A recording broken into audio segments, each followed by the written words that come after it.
All right, let's take a look at Lucky. Lucky is an 11-year-old neutered male domestic short-hair cat who presents for a 3-day history of lethargy and decreased appetite. On physical exam, we find Lucky to be depressed, 5 to 10% dehydrated, and abdominal patient reveals an enlarged and uncomfortable right kidney. And we're going to perform a minimum laboratory database as our starting point, and that consists of a complete blood count, serum biochemical panel including an SDMA test, complete urinalysis, and a T4 assessment. It is recommended that in cats over 7 years of age, a thyroid hormone test be part of the minimum database. Let's review Lucky's minimum database. CBC results, unremarkable. On our chemistry panel, we note a marked elevation in the SDMA value. SDMA is a sensitive and specific marker for decreased GFR. We don't know what specific disease we're dealing with. We know that something in Lucky is affecting decreasing GFR.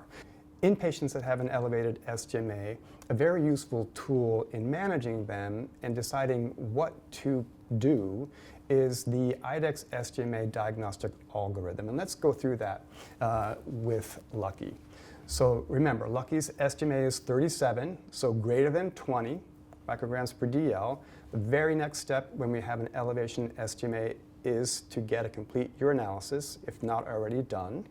Lucky has a urinalysis which shows we do have evidence of decreased specific gravity and some protein, so supportive evidence of kidney disease.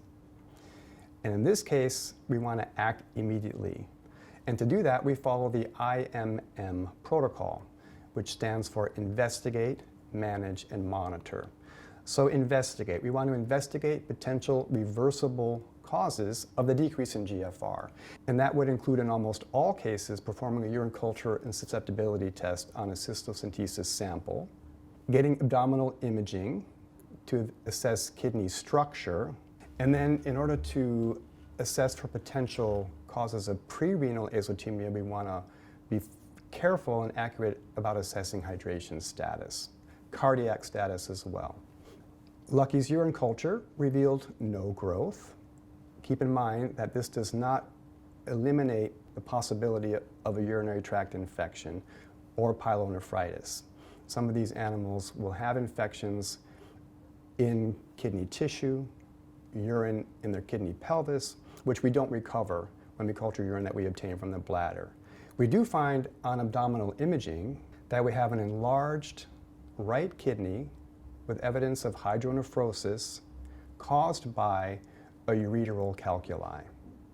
Because it's likely that we're going to need to sedate or anesthetize Lucky to address his ureteral calculi, we're going to use this information that our SDMA value is increased and that he's dehydrated, which is contributing to adjust our anesthetic protocols, maintain adequate fluid volume and kidney perfusion, avoid the use of potentially nephrotoxic agents as renoprotective measures as we manage his increase in SDMA.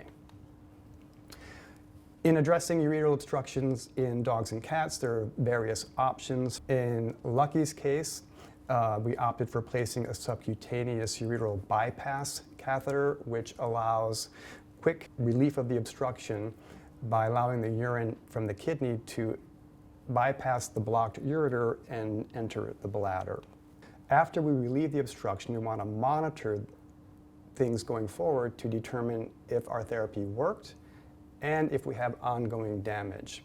And as we followed Lucky's serial lab minimum databases over time, we were happy to see that the trend was positive, SDMA normalized, and urine-specific gravity also increased. So to summarize Lucky's case, after presenting with vague signs of illness, we performed a minimum laboratory database that revealed an elevation in his SDMA. This told us we had a decrease in GFR, and when that occurs, that can be due to pre-renal causes, renal, or post-renal causes. When we have an elevation in SDMA, we follow the algorithm and the IMM protocol.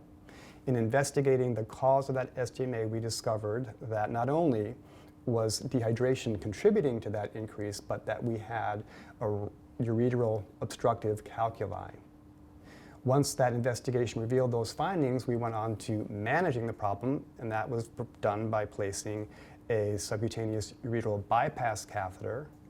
Once the patient was managed, then we moved on to the monitoring component to determine response to therapy and the need for any changes going forward, or the identification of potential long-term sequelae.